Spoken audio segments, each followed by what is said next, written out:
تو dear students, آج کا جو ہمارا لیکچر ہے post R N third semester کا سبجیکٹ کمیونٹی ہیلتھ نرسنگ کا یونٹ نمبر 4، جو کہ ہمارے ساتھ programme planning, monitoring and evaluation ہے، اس کو آج ہم ڈسکس کریں گے اور اس کو سمجھنے کی کوشش کریں گے۔ تو ہمارے ساتھ اس یونٹ کے آبجیکٹیوز موجود ہیں، جس میں ہم مندرجہ ذیل ٹاپکس پر بات کریں گے۔ سب سے پہلے ہم موجود ہیں، جس میں سب سے پہلے ہم بات کریں گے develop a plan to implement a course of action taking into account epidemiological projects۔ اسی طرح سے develop a plan to implement and evaluate policy program including output, outcome, process and impact indicators۔ اچھا جی، کہتے ہیں کہ کس طرح سے ہم کوئی بھی کام کرنے کے لیے، جیسے کہ ایپیڈیمیولوجیکل ہمارے ساتھ کوئی پروجیکٹ ہے، کوئی کمیونٹی ہم وزٹ کرنے جا رہے ہیں کسی قسم کے خاص کیس کو اسٹڈی کرنے کے لیے، تو اس کے لیے ہم کس طرح سے پلان جو ہے وہ ڈیولپڈ کریں گے اور کس طرح سے اس پلان کو جو ہے ہم پریکٹیکلی جو ہے اس پر عمل کر کے اپنی جو ایپیڈیمیولوجیکل پروجیکٹ ہے اس کو مکمل کریں گے۔ اسی طرح سے کیسے ہم جو ہے مختلف پروسیسز یا پروگرام پالیسیز بنانے کے لیے ہم پلاننگ کرتے ہیں، اس کو امپلیمنٹ کرتے ہیں اور کس طرح سے اس کی ہم ایوالویشن کرتے ہیں، اس کے بارے میں ہم بات کریں گے۔ اس کے ساتھ ساتھ ایوالویٹ این ایکشن پالیسی اور پروگرام، کوئی بھی کام ہم کرتے ہیں، کوئی بھی پالیسی ہم بناتے ہیں یا کوئی پروگرام ہم آرگنائز کرتے ہیں، تو اس کی ایوالویشن ہم کیسے کریں گے، اس پر ہم بات کریں گے۔ اس کے علاوہ utilise monitoring and evaluation tools in epidemiological project. Epidemiological projects میں ہم کس طرح سے ایوالویشن ٹولز اور جو مانیٹرنگ ٹولز ہے اس کو یوٹیلائز کر سکتے ہیں، یوز کر سکتے ہیں، اس پر ہم بات کریں گے۔ اس کے ساتھ ساتھ develop mechanism to monitor and evaluate programme for their effectiveness and quality. کسی بھی پروگرام کی افیکٹونیس اور کوالٹی کو جاننے کے لیے کس طریقے سے ہم مانیٹرنگ اور جو ایوالویشن ہے اس کو کرتے ہیں، تو یہ ساری چیزیں آج کے لیکچر میں ہم ڈسکس کریں گے اور اس کو سمجھنے کی کوشش کریں گے۔ بہت ہی سمپل یونٹ ہے، کنسیپچول یونٹ ہے، انشاءاللہ آپ لوگ اس کو آسانی سے سمجھ جائیں گے۔ سب سے پہلے ہم بات کرتے ہیں پروجیکٹ کی۔ What is project? پروجیکٹ کسے کہتے ہیں؟ A project is defined as a series of activities aimed to bringing about clearly specified objectives within a defined time period and with a defined budget is called project۔ Project جو ہے یہ ہمارے ساتھ ایک ایسا پروگرام ہوتا ہے، ایک ایسا عمل ہوتا ہے جس کو ہم ایک خاص مقصد کے لیے کیا کرتے ہیں، ترتیب دیتے ہیں۔ اب جب ہم پروجیکٹ کرتے ہیں، ایک پروجیکٹ جو ہے پلان کرتے ہیں، آرگنائز کرتے ہیں، تو اس میں پہلے سے جو ہے ہم نے اس پروجیکٹ کے جو مقاصد ہے، جو آبجیکٹیوز ہوتے ہیں، جو گولز ہوتے ہیں، وہ ہم نے پہلے سے ہی مختص کیے ہوئے ہوتے ہیں۔ اسی طرح سے ساتھ میں ہم نے یہ چیز بھی مینشن کی ہوتی ہے کہ جو آبجیکٹیو ہے اس کو ہم نے کتنے ٹائمز کے اندر کور کرنا ہے، پورا کرنا ہے، اور اس کے ساتھ ساتھ ان آبجیکٹیوز کو پورا کرنے میں ہمیں جتنی بھی بجٹ درکار ہوتی ہے تو اس کو بھی مینشن کیا گیا ہوتا ہے۔ تو سیریز پر مشتمل ہمارے ساتھ کچھ ایکٹیویٹیز ہوتے ہیں جس کو کرنے کا جو مقصد ہوتا ہے وہ اپنے گولز، اپنے آبجیکٹیوز کو فلفل کرنا ہوتا ہے۔ تو اس طرح سے سیریز پر مشتمل جو ایکٹیویٹیز ہوتے ہیں جس میں پہلے سے آبجیکٹیوز وہ ڈیفائن کیے گئے ہوتے ہیں، ٹائم ڈیفائن کیا گیا ہوتا ہے، بجٹ جو ہے وہ پہلے سے ہمیں مینشن کی گئی ہوتی ہے، تو اس کو ہم کیا کہیں گے؟ اس کو ہم پروجیکٹ کہیں گے۔ کلیئر ہے؟ A project is unique, a clear goal within a context specific to each project. No two objectives are identical. Projects are identical. Project کیا ہے؟ پروجیکٹ جو ہے اصل میں ہمارے ساتھ ایک ایسا پلان ہوتا ہے جس میں جو ہے ہر ایک چیز پہلے سے جو ہے ہمیں بتائی گئی ہوتی ہے، ہر ایک کام جو ہم کرنے جا رہے ہوتے ہیں، ٹھیک ہے، تو وہ پہلے سے ہی ہمیں مینشن کیا گیا ہوتا ہے، اس کے پیچھے جو مقاصد ہوتے ہیں وہ مینشن کیے گئے ہوتے ہیں، اس کے لیے جو ریسورسز ہمیں ریکوائرڈ ہوتے ہیں وہ ساری چیزیں مینشن کیے گئے ہوتے ہیں، ٹھیک ہے۔ اسی طرح سے پروجیکٹ کی دوسری خصوصیت یہ ہوتی ہے کہ یہ ہمارے ساتھ ٹائم باؤنڈیڈ ہوتی ہے، مطلب یہ ہے کہ مثال کے طور پر آپ کا پروجیکٹ کیا ہے، آپ ایک نرسنگ کالج جو ہے وہ کھولنا چاہتے ہیں، تو نرسنگ کالج کھولنے کے لیے آپ سب سے پہلے ایک بلڈنگ جو ہے وہ بنائیں گے، تو بلڈنگ بنانا یہ آپ کا ایک پروجیکٹ ہو گیا، ٹھیک ہے۔ اب اس بلڈنگ کو بنانے میں آپ کا کتنا جو ہے وہ پیسہ لگے گا، کیا کیا چیزیں آپ کو درکار ہوں گی، اور کتنے ٹائم میں آپ یہ بلڈنگ جو ہے مکمل جو ہے اس کا انفراسٹرکچر تیار کرنا چاہتے ہیں، تو یہ کیا ہے، یہ آپ کا ایک پروجیکٹ ہو گیا، ٹھیک ہے۔ تو پروجیکٹ کا دوسرا جو کریکٹرسٹک ہوتی ہے وہ یہ ہوتی ہے کہ یہ ہمارے ساتھ ٹائم باؤنڈیڈ ہوتی ہے، it has a start and end date and there for a define scope and resources, ٹھیک ہے۔ مطلب کوئی بھی پروجیکٹ اسٹارٹ کرنے سے پہلے ہمیں پہلے سے بتایا جاتا ہے کہ یہ ایک پروجیکٹ ہے، ٹھیک ہے، جس کو آپ نے اتنے ٹائم سے سٹارٹ کرنا ہے اور اتنے ٹائم کے اندر آپ نے ختم کرنا ہے، مطلب ابھی 2024 ہے تو 2024 سے آپ کا یہ پروجیکٹ سٹارٹ ہوگا اور 2025 کے اینڈ مطلب دسمبر میں یہ پروجیکٹ جو ہے ختم ہونے چاہیے، تو ابھی 2024 سے لے کر 2025 تک آپ کے پاس یہ پروجیکٹ کی کمپلیشن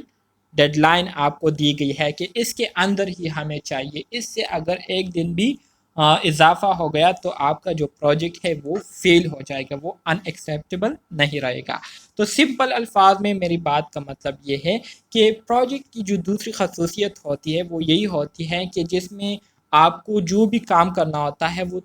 وہ ایک ٹائم کے اندر آپ نے اس کو مکمل کرنا ہوتا ہے، آپ اس کو جو ہے ایکسٹرا ٹائم نہیں دے سکتے، کلیئر ہے؟ مزید آگے بڑھتے ہیں، مینیجنگ پروجیکٹ۔ اب پروجیکٹس کو ہم کیسے مینیج کریں گے، یہ بھی ایک بہت ہی امپورٹنٹ کویسچن ہے، کیونکہ جب تک آپ کو پروجیکٹس کو مینیج کرنا نہیں آئے گا تب تک آپ کوئی پروجیکٹ جو ہے اس کو کمپلیٹ نہیں کر سکتے۔ So the purpose of project management is to plan, organise and manage resources to bring about the successful completion of specific project goals, outcomes and output. وہی بات ہے جو کہ میں نے آپ کو بتائی کہ پروجیکٹ مینجمنٹ کا جو بنیادی مقصد ہوتا ہے، جو بنیادی پرپس ہوتا ہے وہ یہی ہوتا ہے کہ ہمارے پاس جو اویلیبل ریسورسز ہوتی ہے تو انہی اویلیبل ریسورسز کو یوٹیلائز کرتے ہوئے ہم کیا کرتے ہیں، اپنے پروجیکٹ کے لیے ایک پراپر پلاننگ کرتے ہیں، اس کو آرگنائز کرتے ہیں، اور پھر اس کو جو ہے ایک جو ہمیں پہلے سے ٹائم دیا گیا ہوتا ہے تو اس ٹائم کے اندر ہم نے اس کو مکمل کرنا ہوتا ہے۔ تو اس کے لیے بہت زیادہ ضروری ہے کہ ہمیں پروجیکٹ کو مینیج کرنا آتا ہو، تو مینیج کرنا جو ہے یہ بہت زیادہ ضروری ہوتا ہے کسی بھی قسم کے پروجیکٹ کو کمپلیٹ کرنے کے لیے، کامیاب بنانے کے لیے، کلیئر ہے؟ جی سر۔ ویری گڈ، جی سر۔ پھر اس کے بعد ہمارے ساتھ آتا ہے planning, monitoring and evaluation. Planning, monitoring and evaluation کو اب ہم ڈسکس کریں گے۔ کہتے ہیں کہ planning, monitoring and evaluation can be defined as a set of codependent and interconnected activities which aim to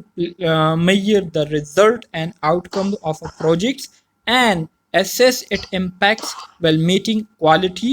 accountability, and lesson learning requirement۔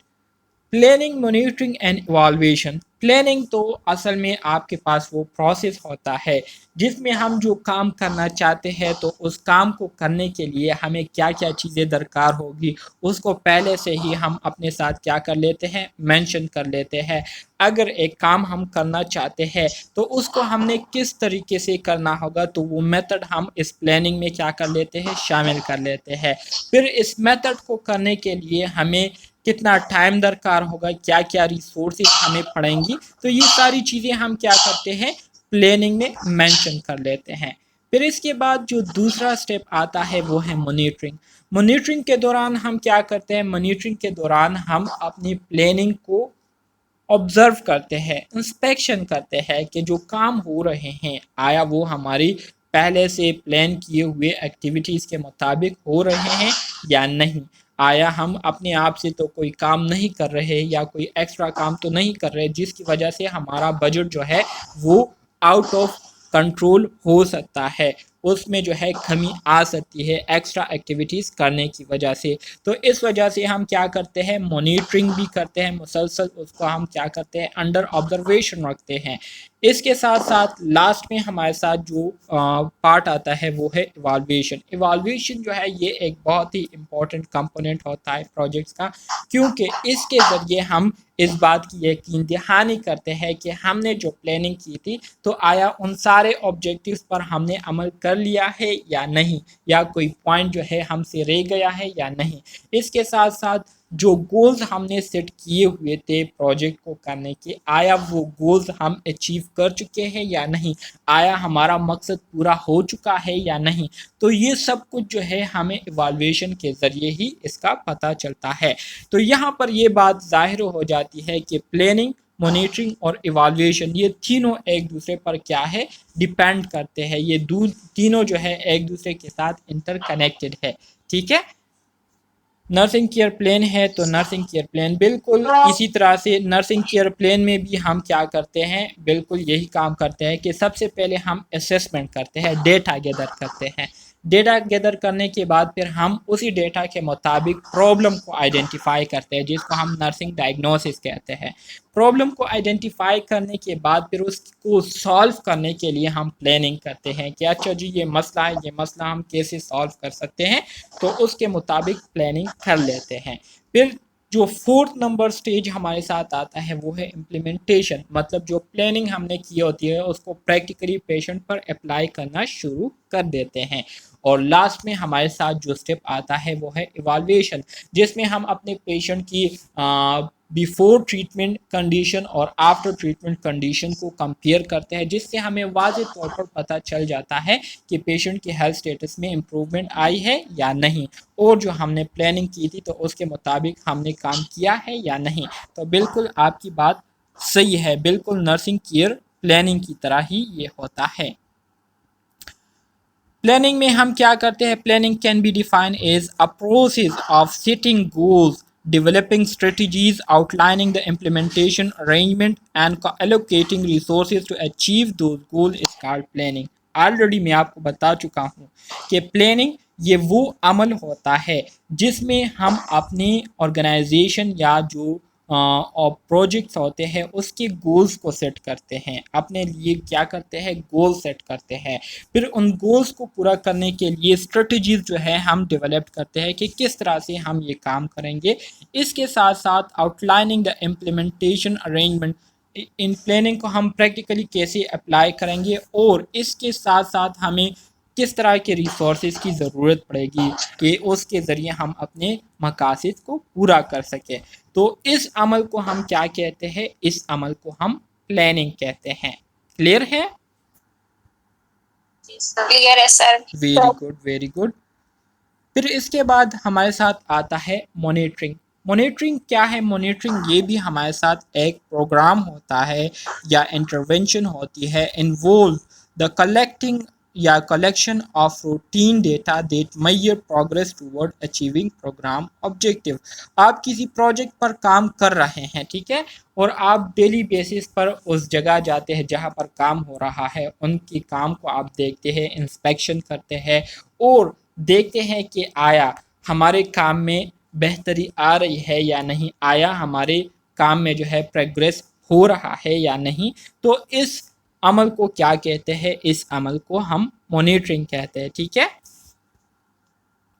جو اس سے ہمیں یہ بھی پتہ چلتا ہے کہ آیا ہم اپنے گولز کی طرف بڑھ رہے ہیں یا اپنے گولز سے دور جا رہے ہیں۔ تو اس وجہ سے مانیٹرنگ کرنا یہ بہت زیادہ ضروری ہوتا ہے۔ Monitoring is define as, monitoring کی ڈیفینیشن آپ کو یہاں پر دی گئی ہے، کہتے ہیں کہ a continuing function that uses systematic collection of data on specific indicators to provide management and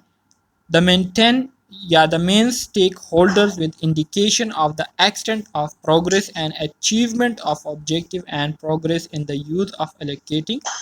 allocated fund is called monitoring.